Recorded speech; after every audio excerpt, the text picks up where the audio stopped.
Hey, what's going on, guys? Just figured I'd bring you another video here. Today, what I'm going to be doing, well, it's going to be over the course of a few days, is I'm going to be doing a progress video for this build of mine for the ZMR250.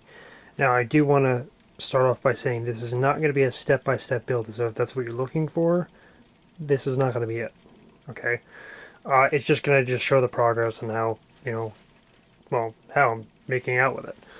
But as you guys can see, I've got the motors already installed, and I've got this, well, it's not really, the top part is fixed already, but the bottom, I'm just doing some, like, mocking up, because I'm trying to figure, I have some nylon standoffs coming, so I'm still waiting for those to show up, so I can, there we go, I'm trying to put this back, there we go, so I can install the power distribution board and the flight controller, but because as I said in the previous video, it didn't come with a case, so I want to be able to man it securely and stuff like that. So I have it somewhat protected as well. So what I'm doing right now is I'm going to, since I'm kind of bored, so I figured I'd do something with this. So I am going to solder the wires for the power, which actually are over here. Hold on one second. Okay. So there we go. There's the power wires that came with it. They were sitting on the table over there. So, yep. So I'm going to do that, and I will keep you guys updated with the progress. Alright guys, so I finished soldering up the ESCs to the power distribution board and the also the main power wires for the battery right here. And I'll give you guys a close-up look at that. Now, keep in mind that my soldering skills are still relatively basic, so if you're going to comment on, just, be nice. Try to be. If you can't, then you can't. It's whatever. Let's see if I can get to focus. Probably won't, because I'm moving it around too much. There we go. Kind of. Not really. But, as you guys can kind of see, yeah, they don't look perfect, but it's better than nothing, I guess. See if we'll focus on that. It's trying to, but it's having difficulties because I keep moving around, as I said. But they're not horrible.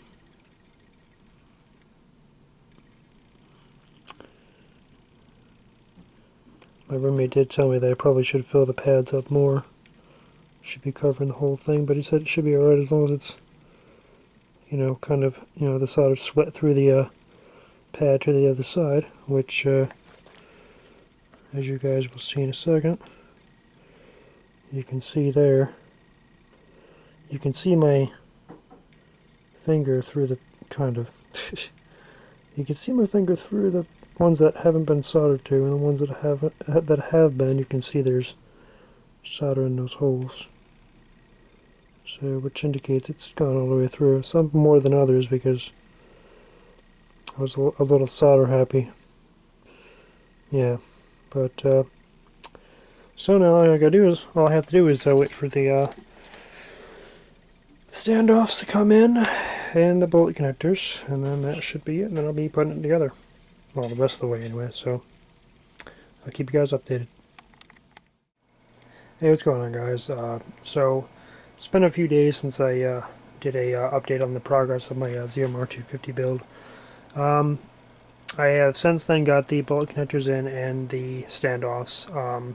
As you can see, I haven't really put anything together yet. I actually just got done making sure that the motors are in the proper, well, they're obviously in the proper orientation, and also that they are spinning in the proper rotation, or direction rather. But so yeah, I got that done, and I do have the standoffs and stuff, on the frame and stuff like that. I am going to do that next.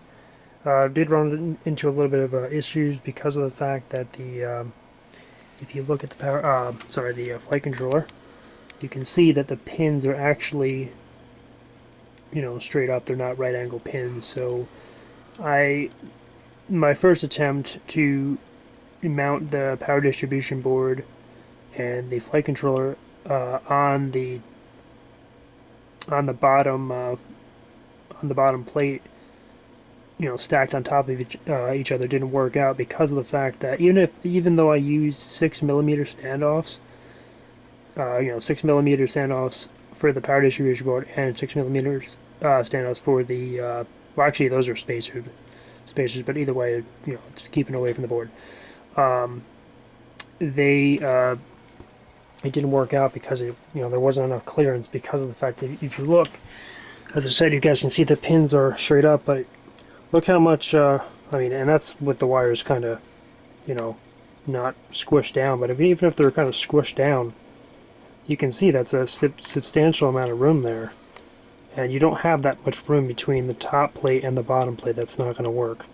So what I ended up having to do is I basically mounted the power distribution board between the plates that that sandwich the arms, the two bottom plates. If you guys have seen the ZMR250 quadcopter kits, you'll know what I'm talking about. Just YouTube, search them on YouTube and you'll find them.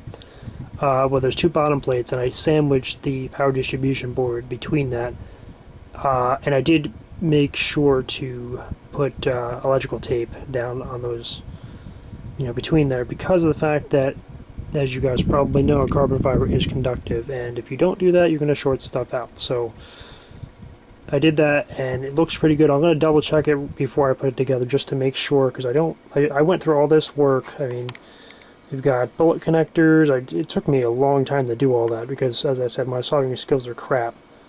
Well, maybe not crap, but they're not perfect, and it takes me a while to do stuff with that. But I did manage. And I did okay. So yeah. So I'm gonna go ahead and put this on the frame, and then I will be back with the final product.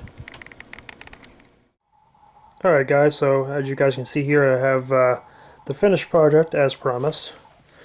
This is my ZMR250, as well.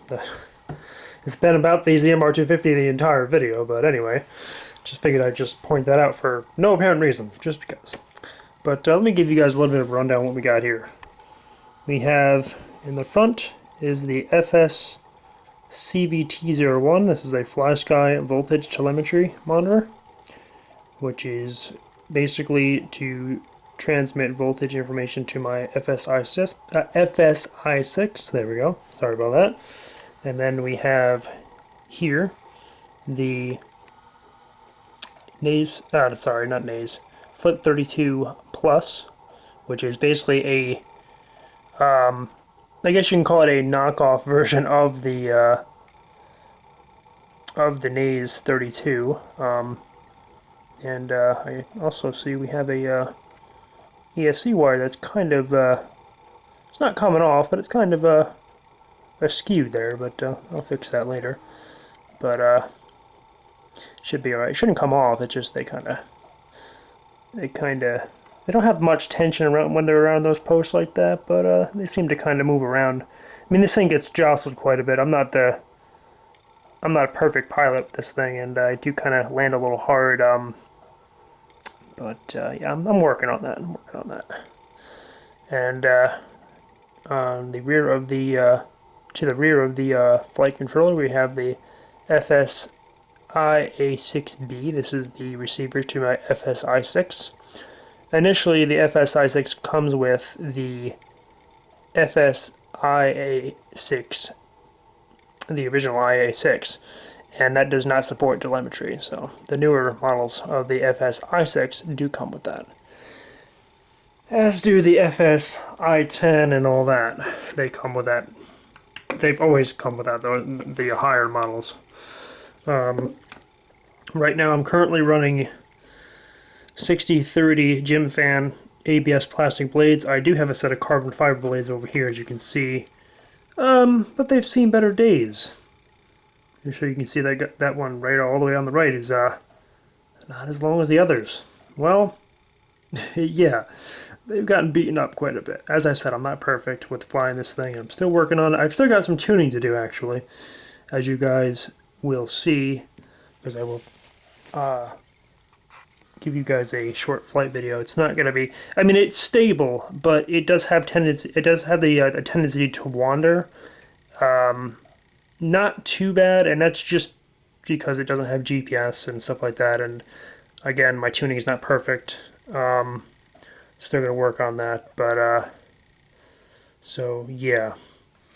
But here we have a little Velcro tie, basically keeping the wires away from the blades, because that's the last thing you want. You don't want your wires getting torn up by blades. It's not going to be pleasant, especially if you got both the negative and positive wires being torn up at the same time. They touch, you're going to be in for a rude awakening. So definitely not a good thing. On a related note here, I did have a little bit of an issue yesterday with the balance connector on my other battery. I crashed, and I actually did break that connector. So yeah, I had two positive wires out of that connector. They were kind of close to each other. They didn't touch. However, when I was looking over the the pins to make sure they were good and that they were still salvageable, they decided to get a little close, and they made me jump out of my skin a little bit there, because it's not as bad as a negative and a positive touching, but a positive and a positive touching, you're still going to get a spark, so be aware of that if that happens. Let's see, is there anything else? Well, I get the ESC wires, as you guys already probably saw, wrapped around the posts. Got my little antennas on a little zip tie mount.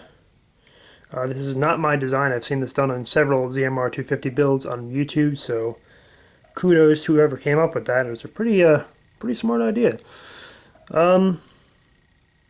So yeah, that's pretty much it except for the battery. Let's go ahead and go over that real quick. Oh, also there's one more thing I do got to mention besides the battery, but this battery is a Fluorion 3000 mAh 30C 3S LiPo battery.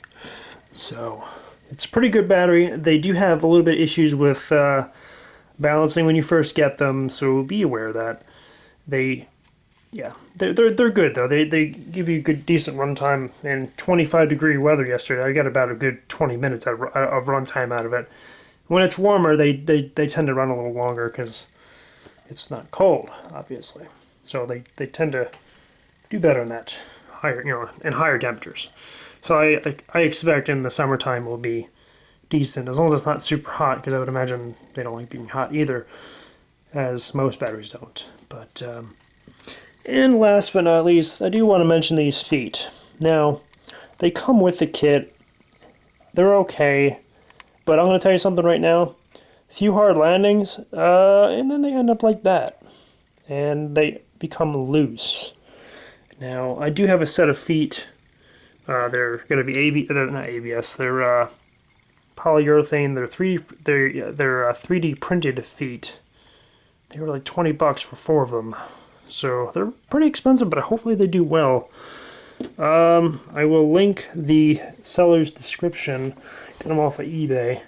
He hasn't shipped them yet, but I assume it's only because, I hope it's only because he hasn't manufactured them, because I guess they're made on demand, I don't know.